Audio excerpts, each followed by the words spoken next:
Bismillahirrahmanirrahim. Assalamualaikum warahmatullahi wabarakatuh. Ya, kita masuk ke part terakhir mengenai sediaan emulsi ya. Jadi kali ini kita akan membahas bagaimana pengaruh atau bagaimana membuat suatu diagram Turner atau menjelaskan ya diagram Turner di dalam suatu sistem emulsi. Dalam hal ini mengandung 3 komponen utama, yaitu fase minyak, fase air, dan bahan pengemulsi atau fase pengemulsinya ya.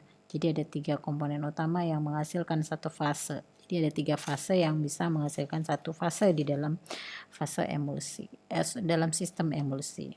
Nah, sebelumnya saya jelaskan berdasarkan RPKPS ya, berdasarkan tujuan pembelajaran kita mempelajari materi diagram Turner ini sudah saya share di kalam beberapa poin penting yang perlu kalian ketahui dalam materi diagram Turner ini. Yang pertama yaitu peranan emulsi dalam sediaan farmasi. Jadi membuat sediaan emulsi di dalam farmasi itu peranannya besar ya, hampir sama dengan sediaan lainnya. Ya, meskipun dalam membuat sediaan emulsi seperti yang saya jelaskan di materi sebelumnya bahwa membuat sediaan emulsi itu tantangannya banyak ya, sangat kompleks permasalahannya, tapi tetap terus dikembangkan di dalam industri farmasi karena memang memiliki peran yang besar. Ya, salah satunya untuk sediaan oral ya, untuk pemberian sediaan oral bahan-bahan yang tidak larut di dalam air ya, yang umumnya dia didispersikan ya, itu dibuat dalam suatu fase terdispersi ya, kalau dia adalah sediaan oral dan dia mengandung beberapa bahan yang hanya bisa larut di dalam kandungan berminyak ya, dalam hal ini adalah senyawa yang nonpolar, maka pembuatan emulsi ini sangat berperan ya, seperti vitamin ya. Nah, itu minyak ikan ya. Nah, itu semua kan terlarutnya di dalam lemak. Kemudian tentu dia lebih mudah diabsorpsikan dengan baik dalam kondisi berlemak, karena itu dia lebih tepat untuk dibuat dalam sediaan emulsi. Kemudian selain itu juga melalui rute intravena emulsi juga bisa menjadi salah satu pengembangan yang baik ya, karena beberapa pemberian melalui intravena itu sangat terbantu dengan adanya dengan pembuatan sediaan emulsi. Salah satunya pembuatan emulsi yang mengandung taksol ya. Dia kan ada taksol ini adalah senyawa yang berfungsi sebagai antimitotik ya. Kalau dia diadministrasikan atau diberikan dengan penggunaan kosolven di dalam taksol ya, itu absorpsinya lebih rendah dibanding dia diadministrasikan dalam bentuk droplet di dalam sistem emulsi, karena dia bisa masuk melewati retikul endotelial system ya, yang menyebabkan yang dapat ditemukan dalam makrofag, sehingga dia lebih surface atau perubahan permukaannya dia lebih mudah diterima. Kemudian apalagi kalau dia penggunaan non oral, dalam hal ini adalah parenteral seperti sediaan topikal dan atau kosmetik, produk-produk kosmetik untuk penggunaan luar. Nah, ini sangat banyak ya dalam bentuk sistem emulsi ya, dalam hal ini seperti krim atau gel krim atau emulgel ya. Nah, ini Dia kenapa banyak digunakan dalam sediaan kosmetik ataupun sediaan obat topikal atau penggunaan luar, karena itu tadi adanya stratum corneum pada kulit yang bisa lebih mudah lebih mudah ditembus atau lebih mudah berdifusi ya. Zat aktifnya lebih mudah berdifusi karena pembawanya ada kandungan lemak ya. Ya, nanti bisa dibaca lebih lanjut ini diambil dari buku Martin ya. Nah, secara garis besar dapat disimpulkan bahwa sediaan emulsi ini sangat berperan dalam industri farmasi. Dalam hal ini adalah pengembangan sediaan obat, karena bisa menjadi suatu sediaan untuk penghantaran obat yang sukar larut dalam air, tapi kelarutannya lebih bagus dalam minyak. Karena itulah digunakan tipe minyak dalam air ya, dimana obatnya nanti akan terdisolusi pada fase minyaknya. Kemudian untuk rasa obat yang pahit, untuk menutupinya maka bisa juga dilarutkan dalam tipe minyak dalam air ya, dimana fase internalnya berupa minyak yang ada obat pahitnya, nanti di luarnya beri tambahkan pemanis sehingga tercover tuh rasa pahitnya. Kemudian obat yang lebih stabil dalam fase minyak ya juga bisa ditingkatkan stabilitasnya dalam bentuk emulsi. Jadi kalau dia sangat bisa terhidrolisis ya dengan adanya fase air yang berlebih, maka dia bisa di cover dalam minyaknya, kemudian nanti minyaknya yang didispersikan di dalam airnya. Jadi bisa mempertahankan stabilitasnya.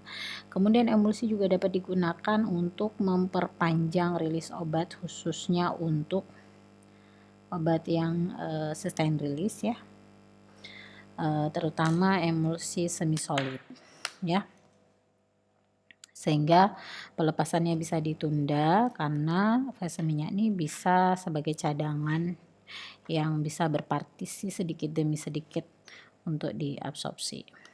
Selain itu, nutrien-nutrien penting seperti karbohidrat, minyak, dan vitamin kalau kita mau injeksikan ya, ini bisa diemulsifikasikan ya, sehingga dapat diberikan pada pasien dengan melalui intravena. Apalagi kalau pasiennya sudah nggak bisa makan ya, dan butuh asupan dari luar melalui intravena. Kemudian ya juga untuk pasien yang sulit menelan dan harus banget dibuat dalam bentuk sediaan cair, maka pilih salah satu pilihan dengan konsistensi zat aktif yang larut minyak ya, kita buat aja dia dalam sediaan emulsi. Kemudian bisa menjaga obat dari reaksi oksidasi atau hidrolisis ya, seperti yang sudah dijelaskan sebelumnya, karena dia tersimpan di dalam zat aktifnya tersimpan dalam fase minyak, kemudian fase minyaknya yang terdispersi di dalam fase air, nanti dia terbungkus dalam misel atau di dalam lapisan film surfaktan ya, sehingga dia lebih stabil. Kemudian emulsi secara luas diformulasikan eksternal seperti lotion, krim, liniment, dan emulgel, gel krim ya, dan lain sebagainya. Ya, itu tadi beberapa manfaat emulsi di dalam sediaan farmasi. Kemudian yang paling penting dalam materi ini adalah kita mengenal diagram Turner ya. Suatu diagram yang berbentuk segitiga, mungkin adik-adik sudah pernah lihat ya bagaimana model diagram Turner. Jadi di dalamnya diagram Turner ini adalah satu diagram berbentuk segitiga dengan ukuran sama sisi ya, dimana sudut-sudutnya ini ditempati oleh komponen zat. Jadi kan di dalam emulsi itu komponen utamanya ada 3 komponen: fase minyak, fase air, dan pengemulsinya. Maka dia bisa digambarkan dalam diagram Turner, di mana setiap sudutnya ditempati oleh fase air, fase minyak, dan emulgatornya atau bahan pengemulsinya. Nanti sisi-sisinya itu terbagi dalam ukuran-ukuran tertentu untuk menyatakan bagian 100% zatnya. Ya, yang 3 zat itu tadi. Nah, kalau kita mau menentukan letak titik dalam diagram segitiga itu bisa menggambarkan jumlah kadar dari masing-masing komponen dari ketiga komponen utamanya, ya. Nah, karena itulah untuk sistem emulsi bisa dihitung kadar masing-masing komponennya dengan menganalogikan dalam satu diagram Turner. Nah, sistem itu sendiri kan merupakan suatu zat yang dapat diisolasikan dari zat-zat lain, ya. Karena itu dengan kita membuat diagram Turner, kita bisa membuat ketiga fase yang tersusun yang menyusun satu sistem tersebut, kita bisa menentukan berapa masing-masing komponen dengan membuat satu diagram Turner untuk menghasilkan satu sistem dari ketiga fase tadi. Jadi fasenya nanti membentuk satu sistem, 3 fase yang membentuk satu sistem. Nah, kurva diagram fase ini menggambarkan daerah di mana 3 komponen berada dalam satu fase tadi, atau boleh jadi 2 fase ketika dia dicampurkan, tapi kalau emulsi itu umumnya satu fase ya. Nah, inilah peran dari diagram Turner. Jadi kita bisa mencari perbandingan ketiga komponen untuk menghasilkan satu sistem, dalam hal ini satu fase. Jadi tadinya ada 3 fase nih, ada minyak, ada air, ada emulgator. Ini dengan diagram Turner kita bisa menentukan bagaimana dan berapa komponen ini, berapa konsentrasi dari ketiga komponen ini untuk menghasilkan satu sistem, satu fase ya. Nah, sebelumnya dijelaskan ya bahwa dalam satu fase itu punya aturan fase ya. Nah, jadi ada ilmuwan yang bernama Willard Gibbs, ini yang pertama kali memperkenalkan aturan fase, di mana aturan fase ini merupakan satu petunjuk yang berguna untuk menghubungkan pengaruh besarnya pengaruh dari suatu variabel jumlah terkecil seperti temperatur, tekanan, konsentrasi ataupun yang lain ya yang mempengaruhi dalam suatu yang mempengaruhi suatu sistem dalam berbagai fase. Karena kan di emulsi itu ada 3 komponen utama, air, minyak, dan pengemulsi yang dapat berada dalam kesetimbangan yang berisi komponen dalam jumlah tertentu. Nah, aturan fase nih kita bisa hitung menurut Willard Gibbs ya dengan persamaan F sama dengan C kurang P tambah 2, di mana F ini adalah derajat kebebasan fasenya ya dalam satu sistem. Kemudian C ini adalah konsentrasi komponennya dan P adalah jumlah fase yang ada ditambah 2. Jadi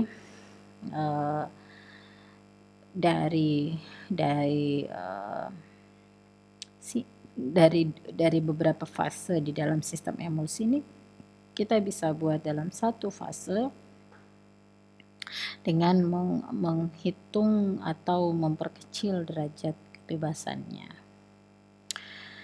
Nah, memperbesar derajat kebebasannya, dalam hal ini energi bebasnya ya. Kemudian nah, fase itu sendiri merupakan satu kondisi ya di mana komponen di dalam satu fase itu ada dalam kondisi seragam. Jadi kalau misalnya air benar-benar komponennya cuma air, itu satu fase. Semuanya seragam di seluruh bagiannya. Nah, kalau kita membuat emulsi itu kan ada 3 fase tuh, air, minyak, dan emulgator ya atau pengemulsi. Kemudian kalau misalnya di seluruh bagiannya salah satu fasenya terdispersi, Kemudian di setiap dispersinya ada komponen emulgator yang menyelubungi ya, dan di seluruh bagian fase pendispersinya itu seragam, maka dia dianggap satu fase. Dalam satu sistem satu fase meskipun sebelumnya dia terdiri dari 3 fase. Ya. Tidak hanya komposisi kimianya tapi juga dalam keadaan fisikanya. Karena itu kita perlu melakukan mengganggu ya secara termodinamika untuk mempertahankan fasenya satu dalam satu fase dalam secara fisika ya. Nah, seperti ini, seperti dalam sistem terdapat fase padat, fase cair, dan fase gas. Kemudian dalam satu sistem ini dia bercampur dan homogen, seragam di seluruh bagian, maka dia disebut sebagai, diberi notasi sebagai P. Di mana P ini adalah jumlah fase yang ada di dalam satu sistem tersebut. Apakah itu gas atau campuran gas atau fase tunggal ya. Kemudian kesetimbangannya ini ya bisa dipengaruhi suhu, tekanan, dan konsentrasi komponennya di dalam sistem tersebut yang menghasilkan jumlah derajat kebebasan ya. Karena itu kalau dalam kalau dalam diagram Turner dia mengandung 3 komponen utama, maka untuk menghitung volume atau konsentrasi dari tiap fase itu dengan menghitungnya dengan 3 itu adalah jumlah fasenya ya. Jumlah fase 3 dikurang P ini adalah jumlah fasenya. Kemudian untuk suhu dan tekanan yang tetap, sistem dengan 3 komponen utamanya ini memiliki jumlah kebebasan, jumlah derajat kebebasan maksimum 2 ya, berdasarkan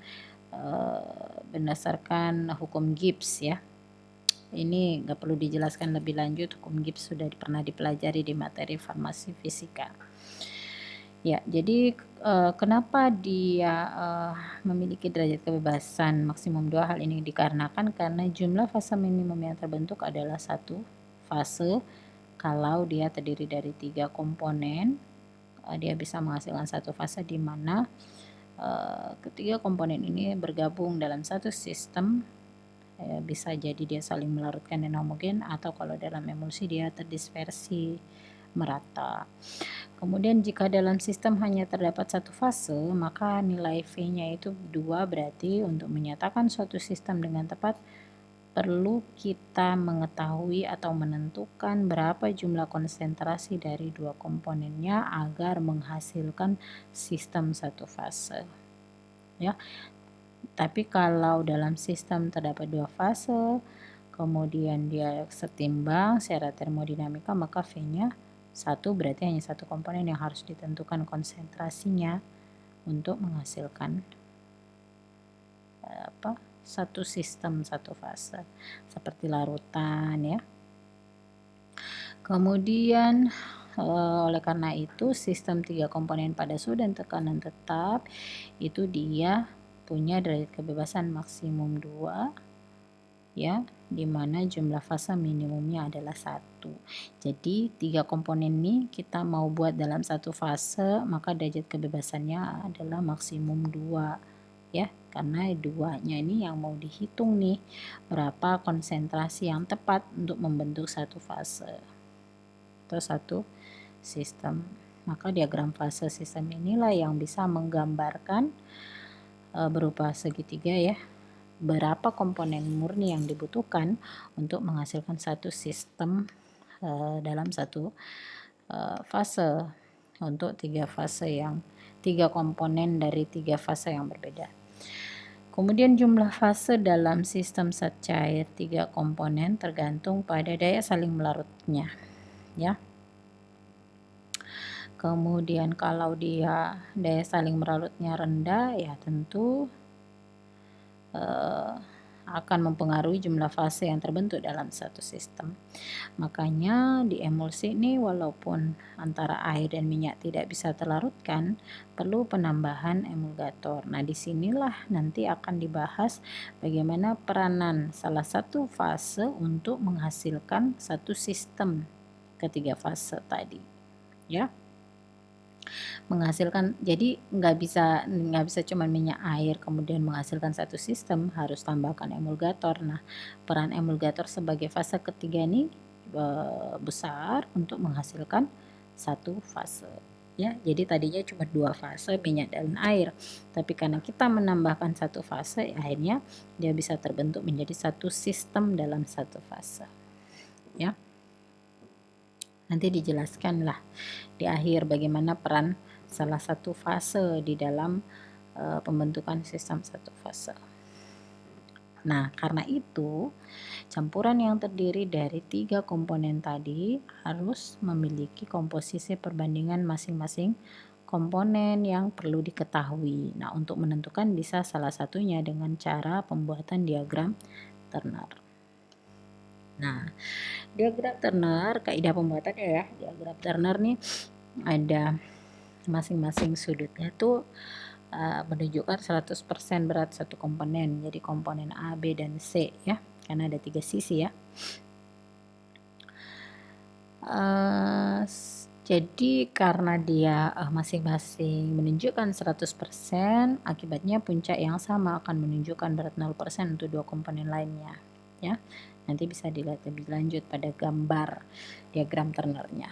Nah, ketika garis yang menghubungkan titik-titik sudut ya, titik-titik sudut A, B, dan C menunjukkan campuran dari 2 komponen dari kemungkinan 3 kombinasi tadi. Oleh karena itu garis A ke B, C ke A, dan B ke C secara berturut-turut digunakan untuk campuran ketiga komponen tadi, yaitu A dan B, C dan A, dan B dan C. Ya, jadi campuran A terhadap B, campuran C terhadap A, dan campuran B terhadap C. Ya. Kemudian daerah dalam segitiga menunjukkan semua kombinasinya yang mungkin untuk menghasilkan sistem 3 komponen yang menghasilkan satu fase. Ya, jika satu garis digambarkan dari sudut tertentu menuju satu titik, maka pada sisi yang berlawanan semua sistem yang ditunjukkan dalam titik-titik pada garis tersebut ada menghasilkan perbandingan 2 komponen yang konstan, yaitu A dan B. Jadi A dan B ini adalah minyak dan air. Kemudian kita bisa menambahkan C untuk menghasilkan campuran A dan B dalam sistem yang satu fase ya. Jadi A dan B adalah minyak, kita tambahkan C adalah surfaktannya atau emulgatornya, kita tambahkan terus menerus sampai kita menghasilkan A dan B dalam satu sistem satu fase. Jadi yang mau ditentukan adalah berapa komponen yang dibutuhkan untuk menghasilkan satu sistem. Nah, setiap garis yang digambarkan sejajar dalam diagram Turner ini, dalam diagram segitiga dengan salah satu sisi segitiga itu menunjukkan sistem Turner dalam perbandingan satu nilai konstan. Nah, kalian bisa lihat pada gambar ini ya. Jadi ini A, B, dan C fase minyak, B fase air, dan C adalah surfaktan yang ditambahkan untuk membentuk satu sistem. Nah, kalian kan bisa lihat ya, pada puncaknya ini disinilah 100%-nya. Ini kan persentase kadar A, persentase kadar B, dan persentase kadar C. Seperti yang sudah dijelaskan pada kaidah sebelumnya.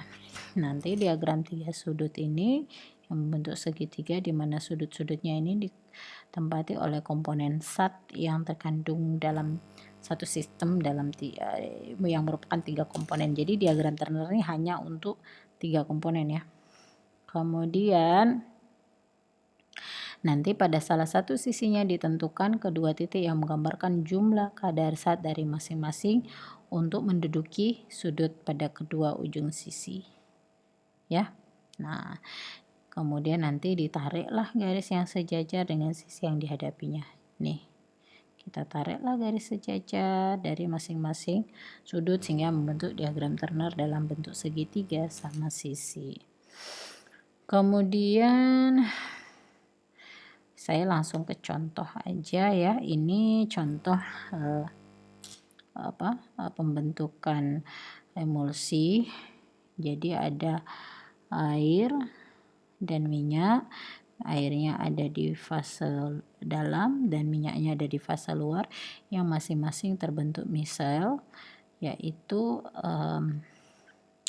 misal struktur 1 dan struktur 2 ya, ini hasil penelitian ya. Nah, nanti ada dua misal yang terbentuk ya. Oh, berarti ini emulsi ganda ya. Jadi minyak dalam air air dalam minyak dalam air ya.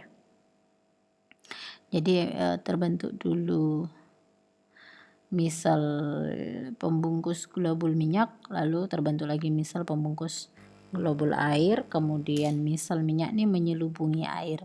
Sudah pernah dijelaskan di pertemuan sebelumnya ya mengenai tipe emulsi minyak dalam air dalam minyak, dan tipe emulsi ganda. Nah, ini salah satu contoh.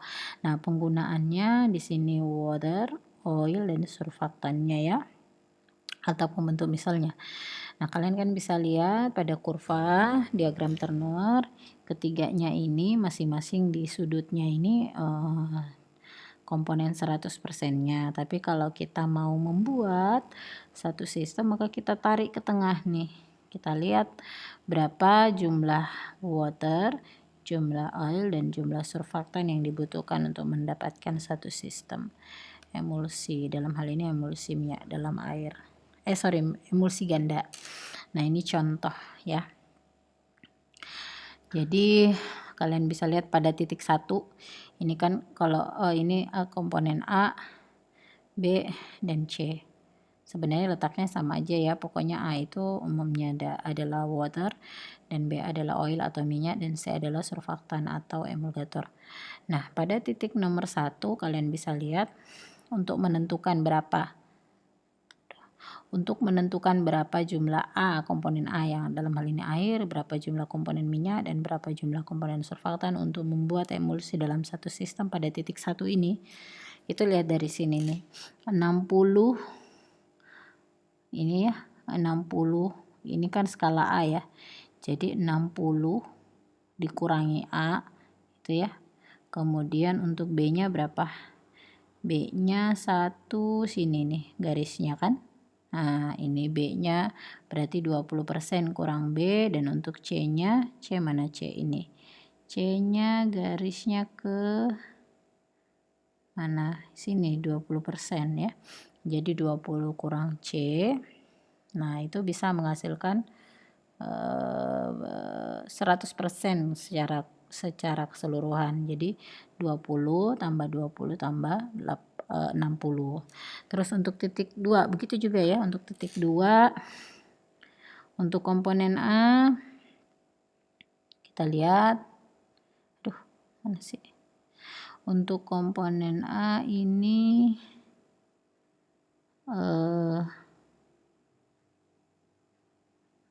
ini kita tarik garis.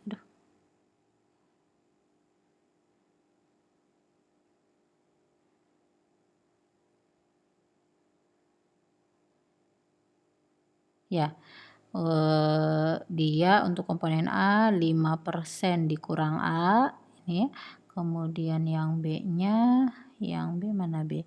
Ini B ditarik ke sini berarti 40% ya. Ini 40% kurang B, kemudian C-nya ke sini skala C. Ini skala B 40%. Ini tadi skala A, skala B, skala C-nya berarti ke sini dia kurang skala C 35% ya di titik 2-nya ini. Jadi A-nya 80. A-nya 5%, B-nya 80, A-nya 5%, B-nya 40. B-nya 40 ini ya. Ini B40, C-nya 35 di sini. Antara 20 dan 40, 35 ya. Kemudian kita ke titik 3. Titik 3 nih 10% dikurang A. Ini ya, mana tadi titik 3 nih. Jadi 70% B. Ini ya, B-nya ada di sini 70. C 70 berapa C-nya? Tarik ke sini 20%. Ya, jadi 100%. Kemudian untuk B, untuk titik 4 0% A. Ya, hanya tidak menghasilkan tidak ada komponen A karena dia memang sangat hanya mendekati sudut B dan C ya. Kemudian B-nya 25 ya. Ini ya B-nya. Kemudian C-nya di dekat sini 75% ya. Antara 60 dan 80 dan B-nya di sini 25 tadi. Ya. Oke. Jadi kalau misalnya itu ya bisa menentukan komponen dengan membuat kurva ini, diagram Turner. Atau bisa juga kita menentukan satu titik tertentu, misalnya di sini nih. Aduh. Saya pakai pen dulu. Misalnya ini. Saya mau tarik titiknya di sini. Ya, berarti komponennya taruhlah ini adalah titik 5. Ya, berarti kalau mau bikin emulsinya komponennya itu C-nya adalah 55. Ini ya, komposisi C. Kemudian komposisi A-nya adalah 50 ya, antara 40 dan 60. Kemudian komposisi B-nya adalah 60 ya. Nah, dia pasti akan 100 tuh hasilnya ya. Oke, itu tadi ya mengenai diagram Turner. Kemudian yang selanjutnya adalah pembentuk atau penentuan tipe emulsi. Jadi ada 5 metode utama dalam penentuan tipe emulsi, pengujian penentuan tipe emulsi. Jadi ini salah satu evaluasi ya di dalam pembuatan emulsi, yaitu penentuan tipe emulsi. Nah, pengujiannya antara lain yang pertama methylene blue dengan pewarnaan dengan menggunakan methylene blue dan Sudan 3. Di mana methylene blue ini adalah pewarna yang larut air dan Sudan 3 ini adalah pewarna yang larut minyak. Nanti kalau misalnya kita meneteskan methylene blue ke dalam emulsi kita, kemudian menghasilkan titik-titik merah, maka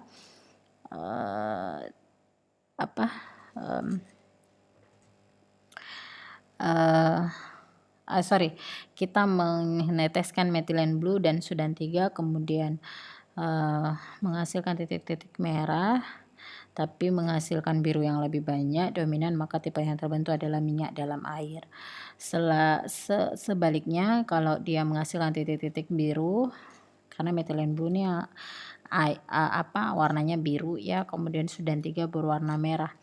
Kalau kita teteskan methylene blue dan Sudan 3 kemudian titik-titik biru yang terbentuk dan merahnya lebih banyak, maka merahnya itu fase eksternalnya ya, maka dia adalah air dalam minyak. Kemudian atau dengan metode pengancaran atau pelarut air, pakai pelarut air. Kemudian nanti kalau kita tambahkan air dia dapat diencerkan, maka berarti pembawanya air. Karena itu dia tipe minyak dalam air. Jadi minyaknya yang terbentuk globul. Tapi kalau dia tidak bisa diencerkan karena penambahan air ini tidak menyatu dengan minyak sehingga dia tidak bisa diencerkan, maka tipenya adalah air dalam minyak. Jadi pembawanya adalah atau bahan pendispersinya adalah minyak. Kemudian pakai alat konduktivitas yang menghasilkan energi listrik. Kita ketahui bahwa air itu adalah konduktor dan minyak itu adalah isolator. Jadi konduktor itu bisa menghantarkan listrik. Nah, kalau dia adalah tipe minyak dalam air, berarti pembawa fase luarnya adalah air, maka dia bisa menghantarkan listrik. Tapi kalau dia tidak bisa menghantarkan listrik, maka konduktornya ada di dalam fase dalamnya. Jadi tipe yang terbentuk adalah air dalam minyak. Nah, bagaimana cara kita menentukan apakah dia menghantarkan listrik atau tidak? Kita pakai alat konduktivitas. Nanti alat konduktivitasnya ini punya dua kutub positif dan negatif. Ketika dia dimasukkan ke dalam emulsi uji ya, kemudian terjadi pergerakan jarum konduktivitasnya bergerak, berarti dia menghantarkan listrik, maka dia adalah tipe minyak dalam air. Tapi kalau jarum konduktivitasnya tidak bergerak, berarti yang komponen di luarnya adalah isolator, dalam hal ini minyak, dia tidak bisa menghantarkan listrik. Kemudian dengan melihat arah creamingnya, jadi kalau BJ tergantung dari berat jenis kan. Kalau berat jenisnya yang kita ketahui ya, berat jenis air tuh lebih besar dari berat jenis minyak, karena itu kalau kita mencampur air dan minyak kemudian mereka memisah, minyaknya akan berada di atas ya. Nah, kita lihat nih arah creamingnya, karena creaming ini berarti adalah fase terdispersinya ya, yang menghasilkan creaming itu fase terdispersi. Nah, kalau creamingnya ke atas, berarti dia adalah tipe minyak dalam air, berarti minyaknya adalah fase terdispersinya, karena minyak tuh BJ-nya lebih rendah sehingga dia selalu ada di atas. Tapi kalau arah creamingnya ke bawah, maka fase terdispersinya adalah fase air, sehingga tipe yang terbentuk adalah air dalam minyak, karena air berat jenisnya lebih besar. Kemudian pakai kertas saring, jadi emulsinya kita teteskan pada kertas saring. Nah, kertas saring ini kan kalau tergantung dari viskositas, karena kan air itu lebih rendah viskositasnya dibanding minyak. Jadi kalau air yang diteteskan di kertas saringnya itu cepat menyebar, jadi satu tetes bisa menghasilkan luas permukaan tetesan yang lebih besar dibanding cairan yang viskositasnya tinggi seperti minyak. Kalau minyak hanya menghasilkan bercak. Nah, jadi kalau dia emulsi kita teteskan pada kertas saring, dia dapat menyebar dengan cepat, maka pembawanya adalah air, sehingga dia adalah fase minyak dalam air. Sebaliknya, kalau dia hanya menghasilkan menghasilkan bercak tidak menyebar, maka fase pembawanya adalah minyak. Jadi tipe yang terbentuk adalah air dalam minyak. Nah, itu menentukan tipe emulsi. Kemudian kita juga bisa memprediksi tipe emulsi yang terbentuk, jadi bisa diperkirakan ya, ketika membuat emulsinya kita bisa memperkirakan kalau emulgator yang digunakan lebih larut di air dan jumlah lebih larut di airnya lebih banyak, maka dia cenderung menghasilkan emulsi dengan tipe minyak dalam air, karena emulgator airnya lebih banyak sehingga komponen air akan lebih banyak. Komponen yang lebih banyak tentu akan menghasilkan menjadi fase pendispersi. Begitu juga sebaliknya ya.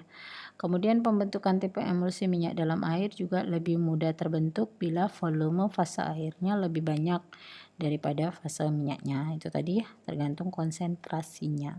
Kemudian penambahan viskositas pada salah satu fase. Nah, fase akan lebih cenderung membuat fase tersebut menjadi fase eksternal kalau ditambahkan bahan viskositas. Jadi kalau peningkat viskositasnya itu larut air, maka fase eksternalnya cenderung adalah air, karena yang akan meningkat viskositasnya itu yang cenderung menjadi fase eksternal, sehingga emulsi yang terbentuk adalah minyak dalam air. Dan sebaliknya, kalau peningkat viskositasnya kita pakai yang larut melemak, maka yang cenderung terbentuk adalah tipe emulsi air dalam minyak. Ya, oke. Selanjutnya yang terakhir adalah mengenai apa fungsi fase lain di dalam diagram Turner. Jadi itu tadi ya, tadinya kan fasenya cuma 2, air dan minyak. Tapi karena kita menambahkan salah satu fase, yang bisa menghasilkan satu fase dalam sistem tersebut. Sehingga kegunaan dalam hal ini fase C ya untuk surfaktan, jumlah fase dalam sistem zat cair 3 komponen ini tergantung pada daya saling larut antar zat cair tersebut ya. Jadi kalau ada 3 zat cair A, B, dan C, A dan B saling larut sebagian, nanti penambahan C-nya ke dalam campuran A dan B akan menjadi penghubung ya. Jadi ditinjau dari sistem yang memperbesar daya saling larut A dan B tadi. Dalam hal ini adalah komponen surfaktan atau emulgator ya, yaitu komponen C.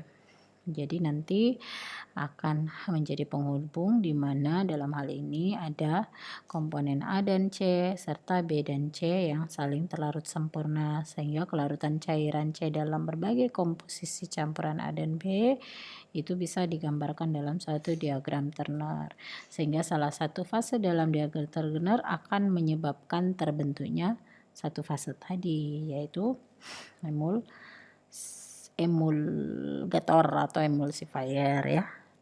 Nah, pembentukan emulsi salah satu fasenya ini berperan untuk menstabilkan emulsi, yaitu tadi ya, emulgator atau emulsifier.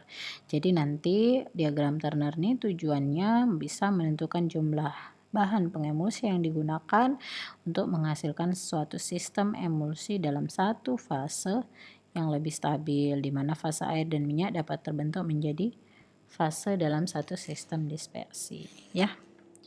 Oke, itu tadi penjelasan mengenai diagram Turner.